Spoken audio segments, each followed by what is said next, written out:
For regular videos on ancient cultures and forgotten civilizations, please subscribe.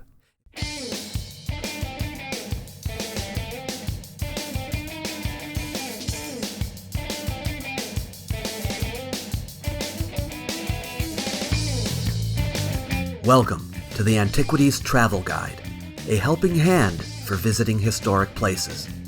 Follow us to different countries as we search for ancient artifacts. If you too wish to explore the ancient past through travel, we'll help you plan where to go, what to see, and how best to enjoy what you encounter. In this series of the ATG, you can accompany Natalie and me on our trek through Egypt, homeland of the ancient Egyptians, Cushites, Libyans, Asiatics, and Greeks. Come on, let's go. We've been spending a lot of time investigating Egypt's Old Kingdom, but today's travels take us to some amazing Middle Kingdom sites. The Middle Kingdom may not have been as old as the Old Kingdom, but compared to other large states, it still was mighty ancient, existing from about the 21st to the 17th century BCE.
Heading south, we made our way to a place called Tena al-Jabbal, sometimes called Tena, sometimes Tana, and not to be confused with Tuna al-Jabbal, a short distance to the south.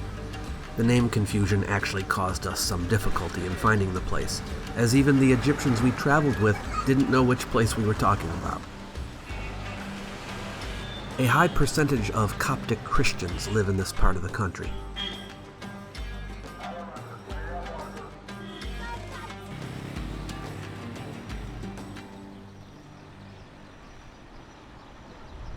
As we approached the site, we could see a huge escarpment running alongside the road. Up there somewhere are the Fraser tombs, named for the original excavator of the site, George Fraser, who visited the cemetery in 1893. There are 15 of them, and they date to the Old Kingdom. Many of the tomb owners were senior officials, including priests associated with the local Hathor cult. I wanted to visit them, but we didn't get the chance this time. Instead, we made our way about 2 kilometers further to the site of ancient Mer Nefer, meaning beautiful canal. In later times, the name was changed to Dehenet, meaning crag, and this evolved into the modern name Tena. But it is customarily called Akoris, which was the ancient Greek name for the site. No one knows for sure where that name came from. When we arrived at the gate, we were told the site was closed. A Japanese archaeological team, which has been working there since the early 80s, has exclusive access to the site. But we were able to get in touch by phone with an Egyptian archaeologist who is associated with the site, and he gave us special permission to enter. So, we will be able to show you things most people have not seen.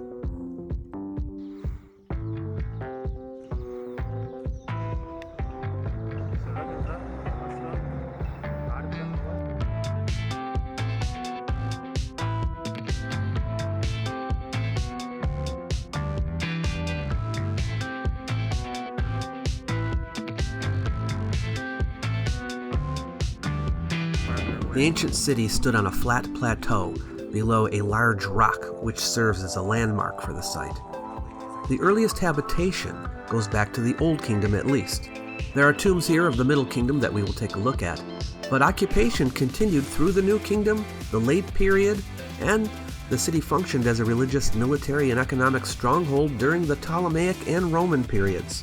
In fact, much of what you're looking at now is from the Roman period.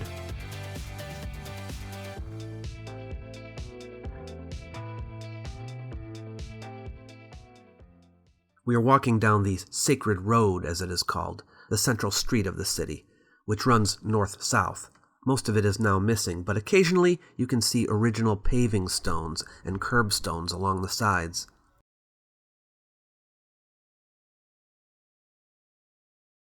This is a Roman period pool over there.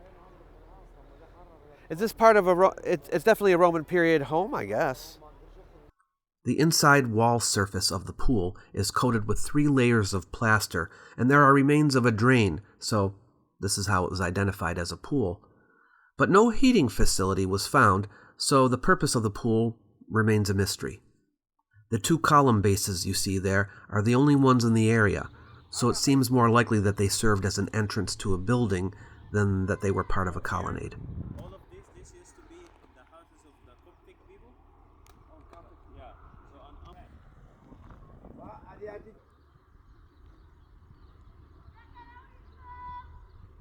You can just see these sherds of pottery everywhere from all these ancient vessels. It's all over. It's amazing. Pottery is the most abundant of all artifacts. This is the north gate to the sacred temple complex. The complex reached its high point in the Roman period. In the passage between the piers, 2 enormous stone slabs used as pavement can be seen.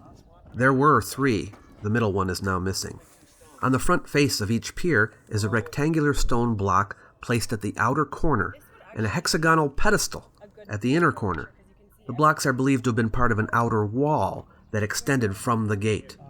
Inscriptions on the face of the base of the east pedestal carry the name of the Roman Emperor Commodus, who ruled from 180 to 192 CE. Yes, he is the one from Gladiator. Between the 2 pedestals there are 2 stone slabs that form a small step down, and they are pink granite rather than the usual limestone.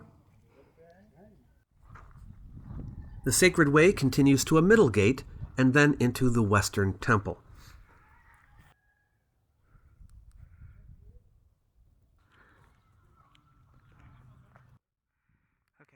In the southeastern corner of this temple, the remains of a stela with a Greek inscription were found. The inscription read, "In the name of Gaius Caesar Augustus Germanicus." Do you know who that is? It's Caligula, the enclosure to Sucos and Ammon, the greatest gods. These are the Greek names for Sobek, the crocodile god, and Amun, the sun god. But this is the local version of Amun, called Amun Maikenti. We know this from other inscriptions.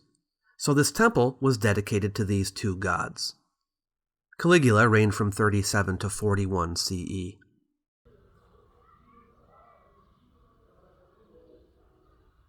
These are the remains of a beautiful hypostyle hall. 8 column shafts from the hall still remain. The main gate posts have reliefs with cartouches of the Roman Emperor Nero.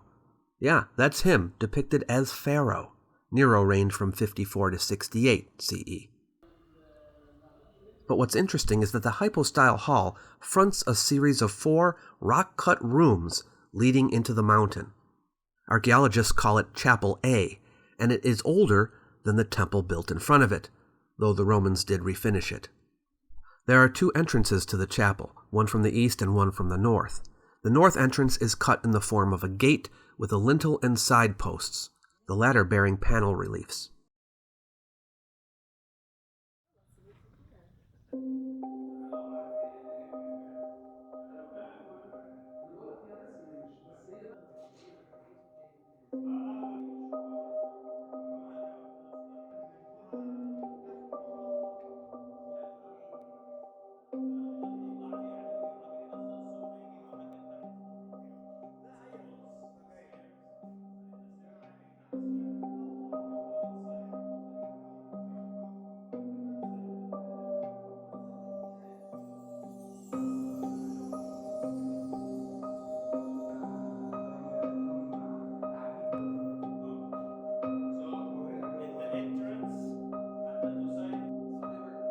In the third room are these niches, which once held crocodile mummies.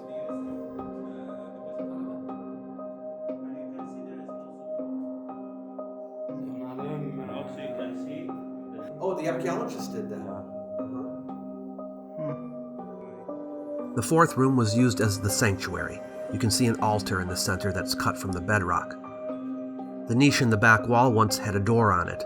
A statue of a god probably stood inside it. But before that, it probably held the statue of a man, because this was once a tomb. So what is this?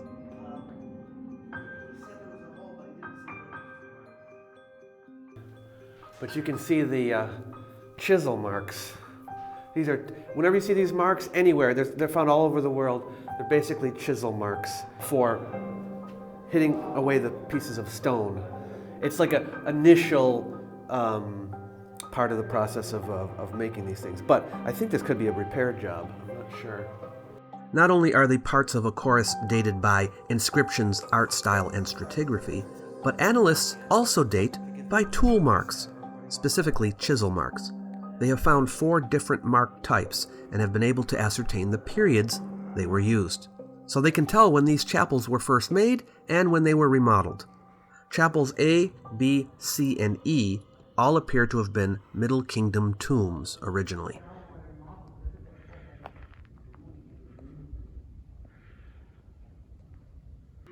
Attached to Chapel A is Chapel B.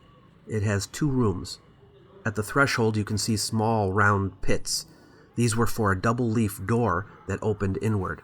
You can see circular scratch marks on the floor, as well as a central bolt hole.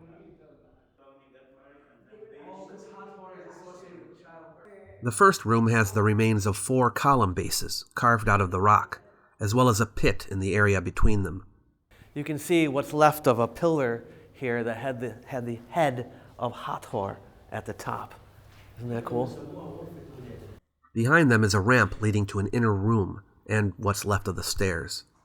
As with Chapel A, the establishment of Chapel B goes back to the Middle Kingdom, and it was remodeled several times, the biggest renovation occurring during the Roman period. In the pit, which originally led to a burial chamber, a fragment of a stela put up by Pinugem I, high priest of Amun, was found. He is depicted both with Amun of Thebes and Amun my Khety. It shows the importance of Amun worship at that time, which was in the 20th dynasty, circa 1070 BCE. So the tomb had already been converted to a shrine by that time. That little room you see off to the right was added at a later date. This is hieratic and demotic graffiti written in black ink on a layer of gypsum covering the wall. The fact that some graffiti is more faded than others indicates that they were made in different time periods. Most are written in demotic and seem to be accounts of some kind, in which names of people, numbers of days, and commodity amounts are mentioned. Paleographic features of one graffito about the god Sobek indicate it comes from the late period of dynastic Egypt or the Ptolemaic period.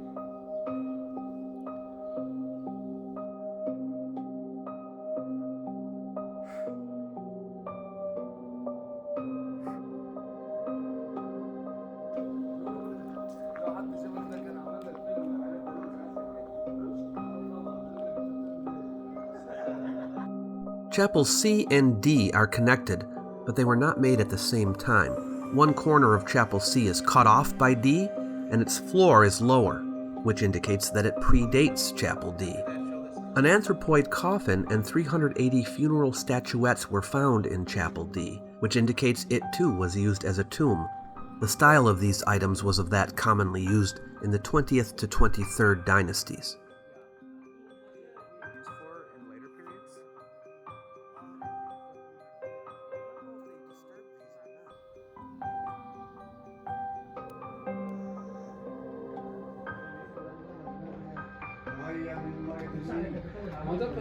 Come see the mummified crocodile over here. Chapel E has a locked gate, and the reason for this is because crocodile mummies were found in it, and they don't want anyone disturbing them. Chisel marks found here are similar to those in the shafts in Chapels A, B, and C, so it would seem that Chapel E also dates back to the Middle Kingdom.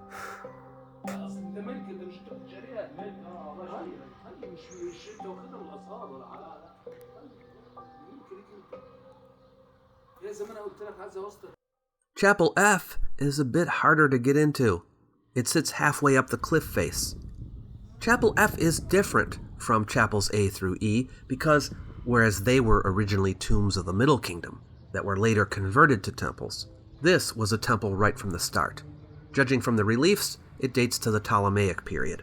The entrance is topped with protective sun discs and sided with panels depicting deities, including Anubis, Hapi, and Horus. There's a man depicted on both sides of the doorway. He's holding flowers and slightly lifting up his draped garment. His right hand is offering incense. His gestures and his shaven head indicate that he is a priest, and no doubt one of special eminence. This chapel probably was consecrated in order to exhibit his prestige. Unfortunately, we do not have his name. Reliefs of various Egyptian gods and goddesses are carved on the walls of the room inside, including Sobek, Tutu, Anubis, Osiris, Harsiese, Khnum, Amon-Re, Nefertem, Thoth, and Min. Here is a niche for an idol, typical of Greco-Roman style, and the gods are shown in procession coming from the niche. But the priest we saw outside is also depicted on the north wall, standing with his son. This image of Isis nursing a baby is interesting, because the baby is probably not Harpocrates, baby Horus, but rather the boy who is depicted as the son of the man who dedicated this temple. Many parts of Akoris became venerated by the local people after it was abandoned, and this chapel is considered special even today. It has been customary for people to come here to pray for pregnancy. It may have been chosen for this because of the image of Isis with the baby.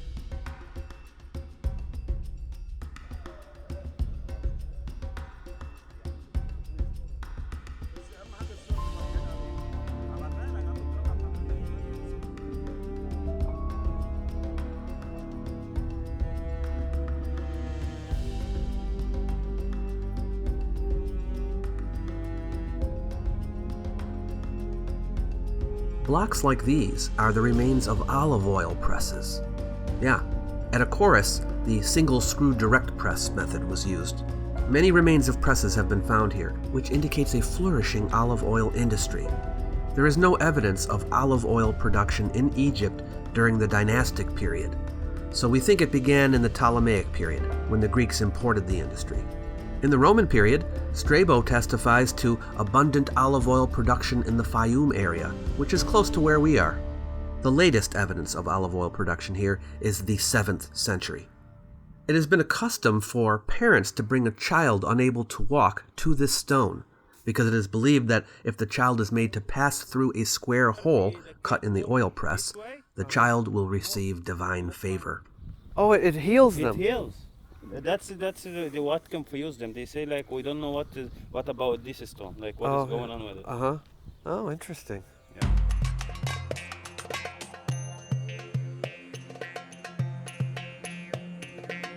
It was time to make our way further south, driving alongside the Nile River, to find the ancient Middle Kingdom cemetery at Beni Hassan.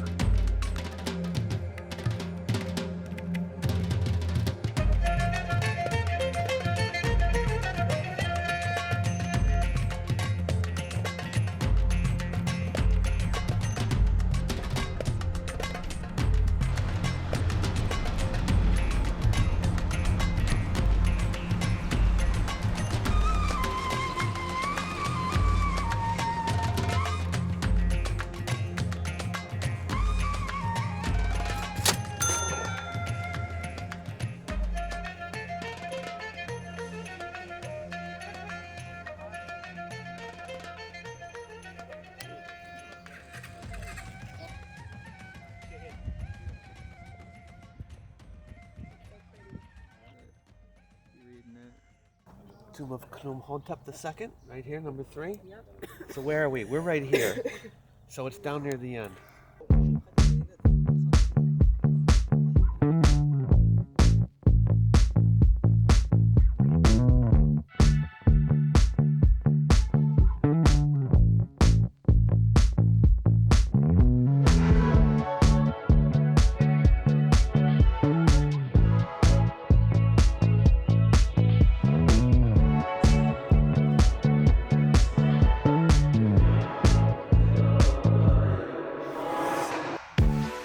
Beni Hassan lies on the east bank of the Nile and has two main sections, the upper cemetery and the lower cemetery.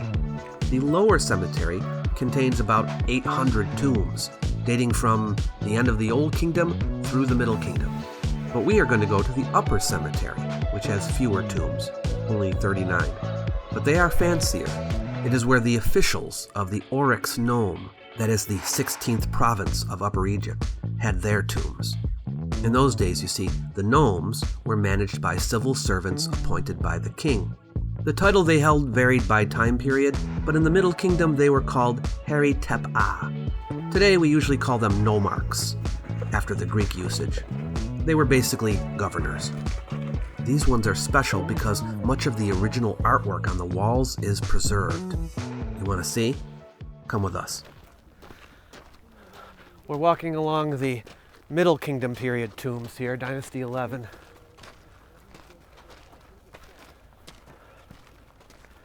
When we speak of the Middle Kingdom, we are talking primarily about dynasties 11 and 12, which ruled between the 21st and 18th centuries BCE. In other words, they are as far away from the life of Jesus as we are, except in the opposite direction. The first tomb we entered was that of Baket III, who succeeded his father Rameshen as nomarch of the Oryx Nome during the 11th dynasty. Tombs of officials during this period were larger than those of the Old Kingdom, so there was more room for art on the walls. Agricultural scenes became extremely popular, and they are presented sequentially, sowing, cultivating, harvesting. Animal husbandry too. The wall to the left of the entrance depicts scenes of hunting in the desert, which is a standard for tombs here. Down below you can see fishing. All these scenes are thematically connected to the food offerings that were placed in the tomb for the deceased. The scenes basically are showing the preparation that went into making these offerings. But also these scenes depict the land and animals owned or governed by the owner of the tomb. It gives you an idea of how rich and powerful he was. So what you're seeing along these walls here is a depiction of the village that's down the hill, right? You can see the fence of the village here, and the Nile River is over here. Okay, you can see some boats. So it's showing you what's down there, here, back in the times of Baket III. But what about other types of scenes not related to the production of food? The wall on the left also shows scenes of everyday life. Barbers, sandal makers, goldsmiths, spinners, and weavers can all be seen. Check that out. Barbers working on someone. They have the barber sitting in a chair, and the person would sit on the floor. And then you have some strange animals up there that are hard to identify, some of them. He's chiseling a statue. It's common to find workshop scenes in the tombs, showing craftspeople making furniture, clothing, statues, and other items. These products, too, would be placed in the tomb for the deceased. Well, look, isn't this graffiti in Greek? Mm-hmm. So people from Greek times came in here? Yeah. Oh, yeah, they probably lived in here. Yeah. Oh, yeah. Why not, right? And if you look, this is a dancing scene here, the acrobat and stuff. Oh, yeah? Yeah. Acrobats? But tombs also depict elements of the life of the dead person, not only what he owned, but activities he participated in. There's a scene of tax collection here, in which defaulters are being brought by force before a scribe in order to pay up. Perhaps this is emphasizing that Baket was a man of law and order. Come check this out. Up here along the top, you have Egyptian wrestlers. So this is art depicting wrestling. Isn't that amazing? You could actually learn a lot about Egyptian wrestling techniques and styles and forms from the images and the art, which you might not otherwise know. 220 pairs of wrestlers are depicted on the wall. In each pair, one wrestler is painted red and the other dark brown, so that you can easily distinguish who is doing what to whom. This clearly was a popular sporting event in the area, but probably also one that might have been overseen by Baket. Other nomarchs buried here also have wrestlers depicted in their tombs. This wall also depicts a battle with a besieged fortress. Scenes like this are practically non-existent in Old Kingdom tombs, but started to appear around this time. This probably is meant to reflect an actual occurrence from the lifetime of Baket, though he is not depicted in the battle. Maybe he provided troops from his nome?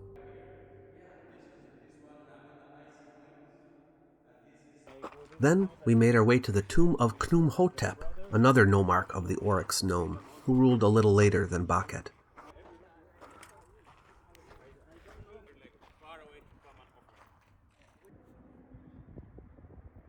It has a fancy columned portico. Is this tomb 3? Yep, 2, 3. Unless I can't read it. Yes, there you are. This is the one.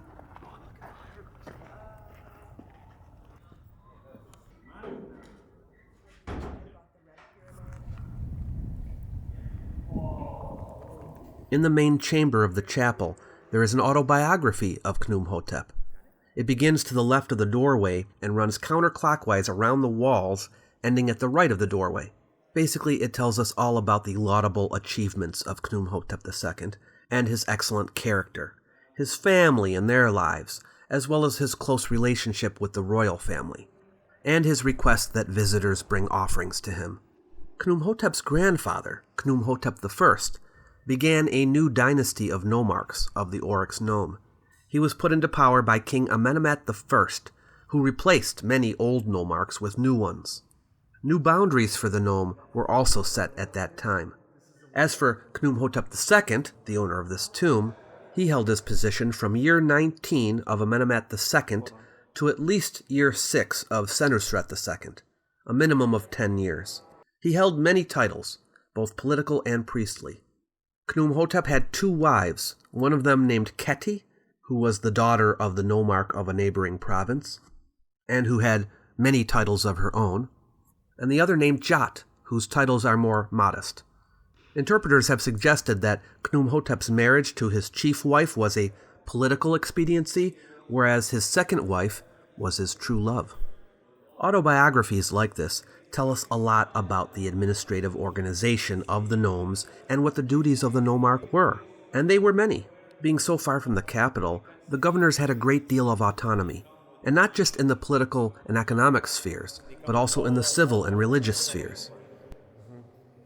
Wow. It's amazing. And here, there is a hunting scene. If you look at the top, Yeah. He is shown hunting with a bow in the desert. Some think this is a symbol of his conquest of chaos.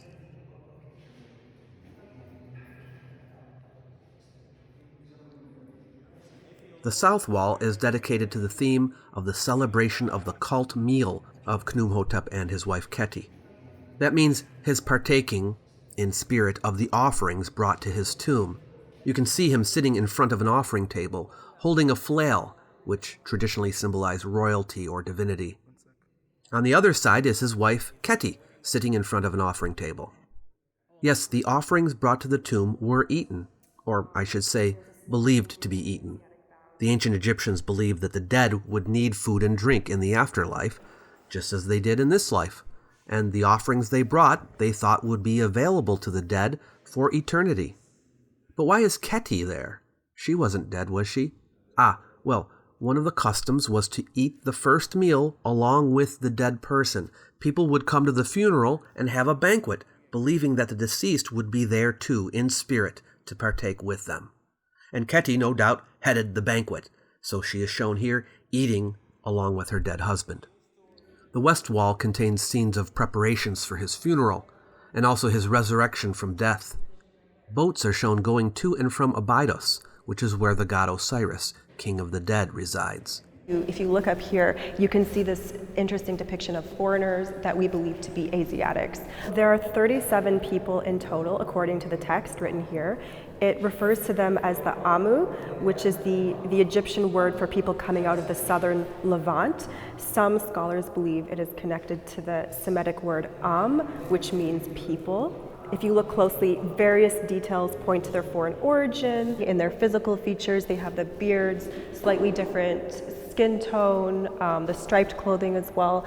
We can also see the children riding the donkeys, which is something that's more emblematic of Asiatics during that time. There's the boomerang weapon.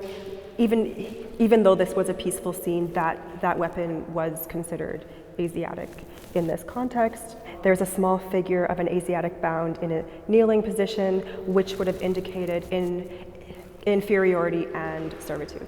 We originally thought that it belonged to the Old Kingdom, but we now know that it belongs to the Middle Kingdom. This is my personal favorite. It's a very special tomb. All of the tombs have beautiful artwork, but this one in particular shows some rare depictions of foreigners in Egypt.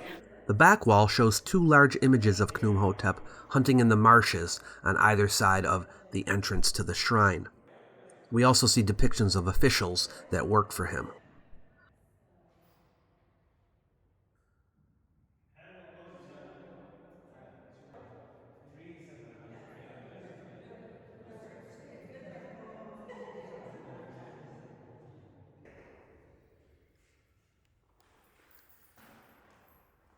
There once was a statue here of Khnumhotep seated on a throne, but now only a part of the throne is left.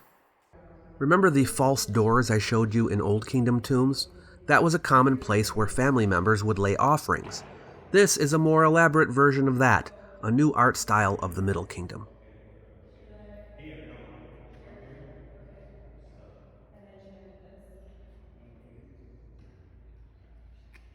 We are in the chapel dedicated to the deceased, but down below is where he was interred.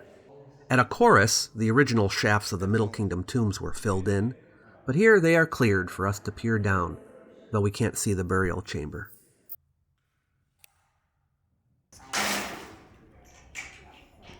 We next examined the tomb of a nomarch who came a short time after Khnumhotep. His name was Amenemhat, not to be confused with the kings of that name, and he served as governor for about 25 years during the reign of Senusret I of the 12th dynasty. He was called Ameni for short. The tomb is the largest at Beni Hassan. Oh, woo-wee. Oh, yeah. Look at these. Still got the pillars in here. The ceiling is especially striking. It appears to be mimicking a wooden ceiling. The yellow rectangles, each with an inscription, look like wooden beams. The check pattern imitates matting.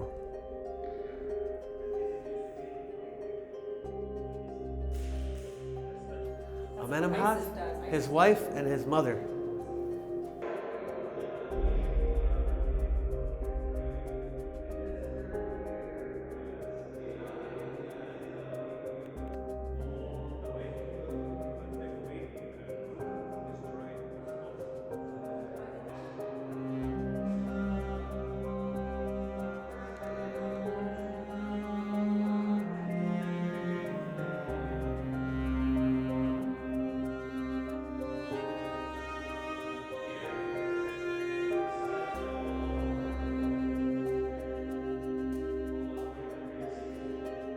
You can see many of the same types of scenes that we have seen in the other tombs.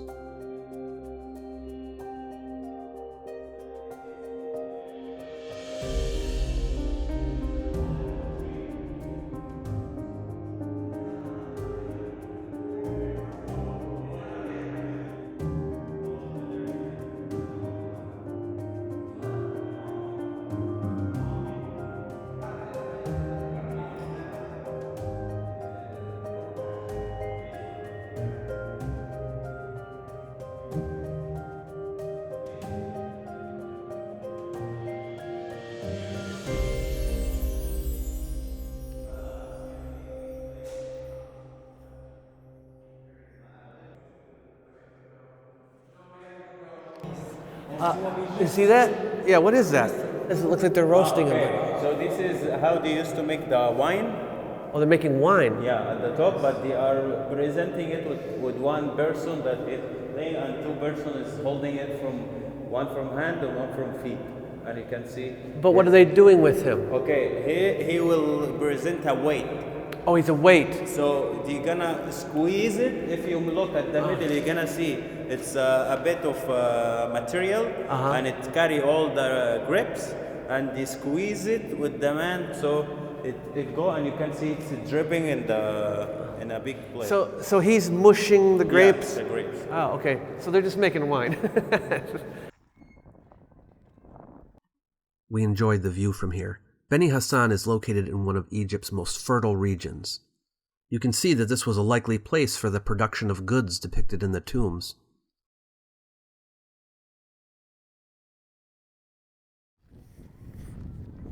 Wow, this is the best view we've gotten of the river.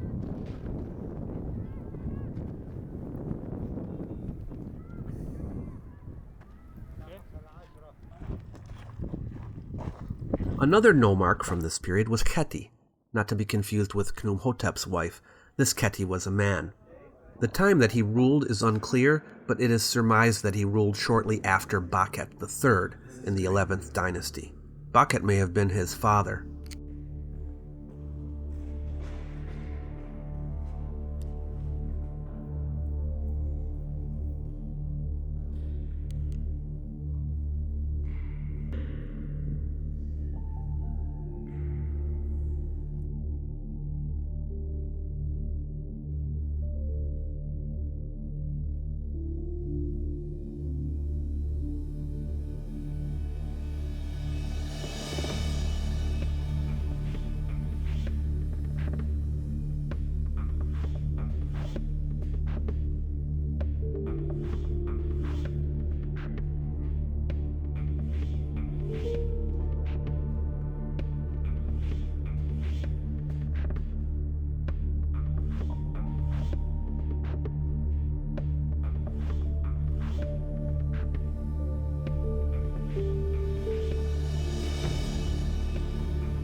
As with the tomb of Baket, the back wall shows wrestlers, as well as the storming of a fortress.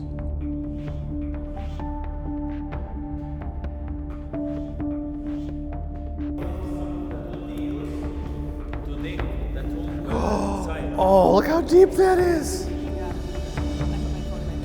That is the burial chamber down there. This is going to the chamber of Prince Khety. So it actually goes under further. He was cleaning the tomb from down around all these tools.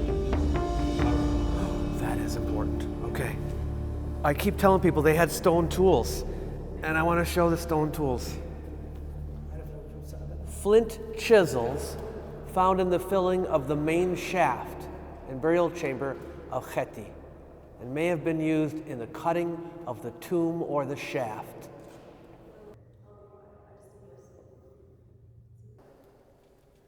And look at the holes, that's where they had the wood so they could climb. They had wood posts. Yeah.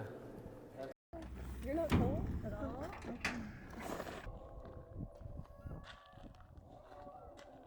It was getting dark, so it was time for us to leave.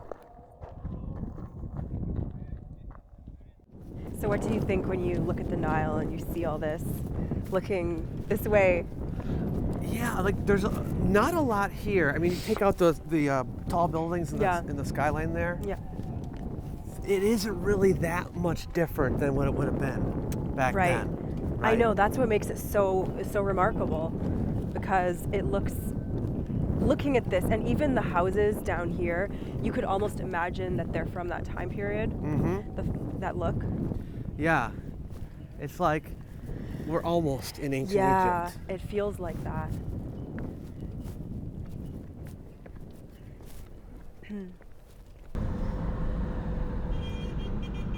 We made our way to the nearby city of Minya. The hotel we stayed at was called Omar El Khayyam, and for a mid-range hotel, which is what we prefer, it was excellent.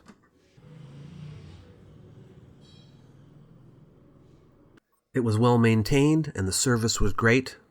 I would definitely recommend it. When we are in the area again, I plan to stay here.